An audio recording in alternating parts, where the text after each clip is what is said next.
friends ever said some outlandish shit and you're just like, wait, am I a nitwit for disagreeing with you? Or is this the end of our relationship?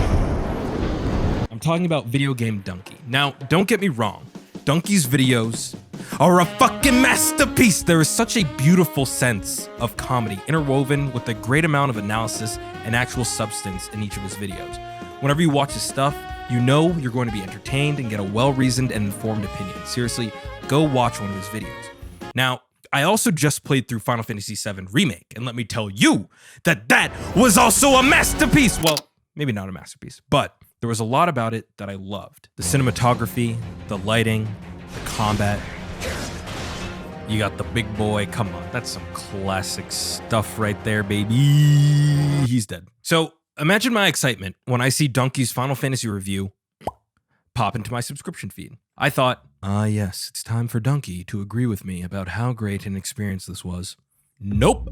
Dunkey fucking hated this game. Well, maybe not hate, but he had a lot of criticism. What we have here is a Hobbit scenario where you take an established story and stretch it way out because of money. It's not a blatant abomination like this, though it is bad, just in a more subtle way. And for some reason, his review lingered in my mind. I found myself thinking, if I like this game a lot, and I like Dunkey a lot, but Dunkey doesn't like this game, does that mean that I'm a stupid doo-doo idiot who doesn't understand what a good video game is? Or is Dunkey just racist against Japanese people? I mean, look! My name is Dunkey and I am a racist. But seriously, I found myself thinking about his review a lot. It's silly to say to some degree, but it bothered me that this person, whose opinion I respect, differed so greatly from my own. And the very fact that I was thinking that made me think, wait, why does that bother me?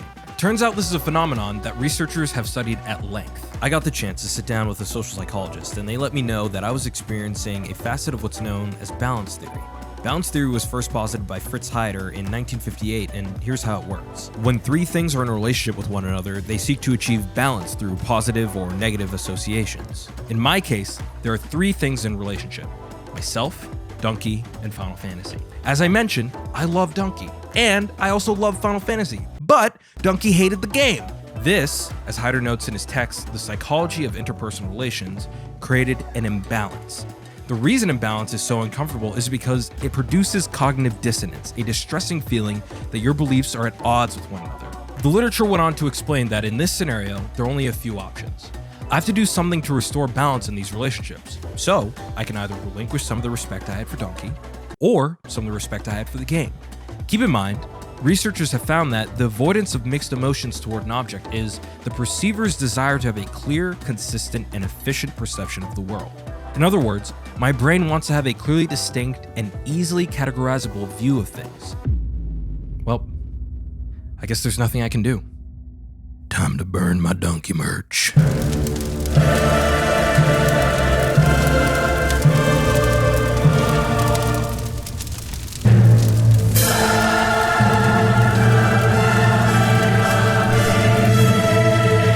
Wait, I think Big Homie Heider had something else to say about this. In his text, he goes on to say, to conceive of a person as having positive and negative traits requires a more sophisticated view. It requires a differentiation of the representation of the person into subparts that are of unlike value. Aha. Heider suggests here the way out from the binary choice that I described earlier. Instead of diminishing these relationships, I get to do something else. To escape destroying each other, seeing each other as stupid or small-minded, requires us to do something that our brains don't want to do.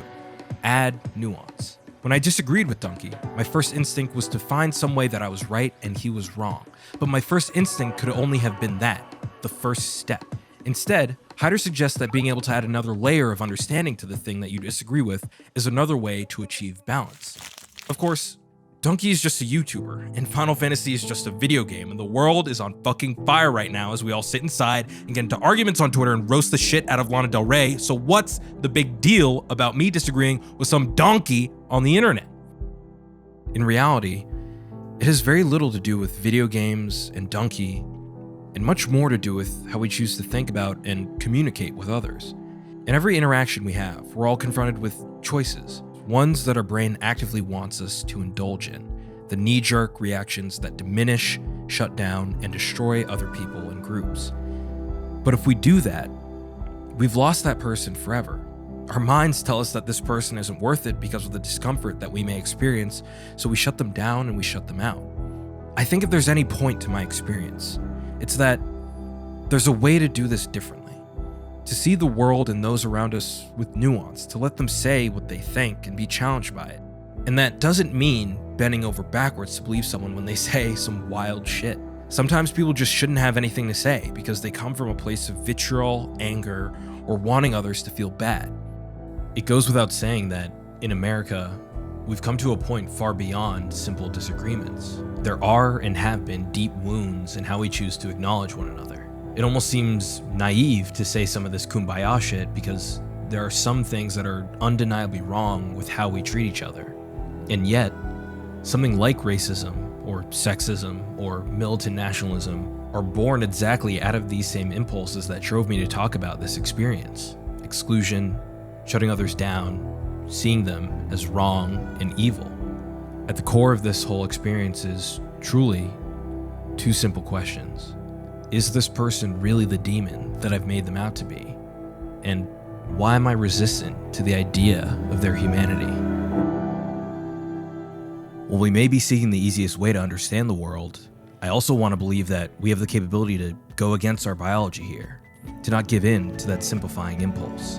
If we all enter the arena of discussion with an earnest heart and mind and are open to saying, here's what I think, but better yet, here's where I may be wrong,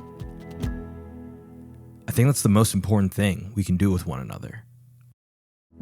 So, yeah, I don't agree with Dunkey. And that's sincerely okay. But I'm pretty sure he's still a friggin' racist, man. I mean, look!